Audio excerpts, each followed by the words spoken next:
Operacija Vihor je bila zamišljena kao prva velika hrvatska napadna operacija na prostoru Banovine. Trebala je imati za cilj oslobađanje tadašnje općine Glina i općine Petrinja.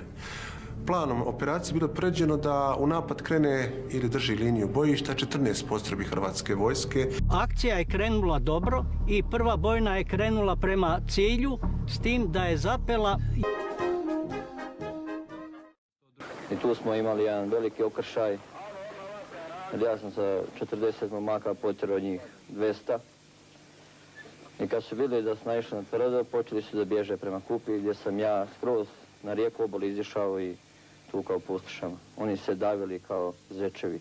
I u tom neplanskom povlačenju puno ljudi nije imalo živaca čekati da se čamac vrati pod njih i jedno 80 do 100 ljudi je skočilo u rijeku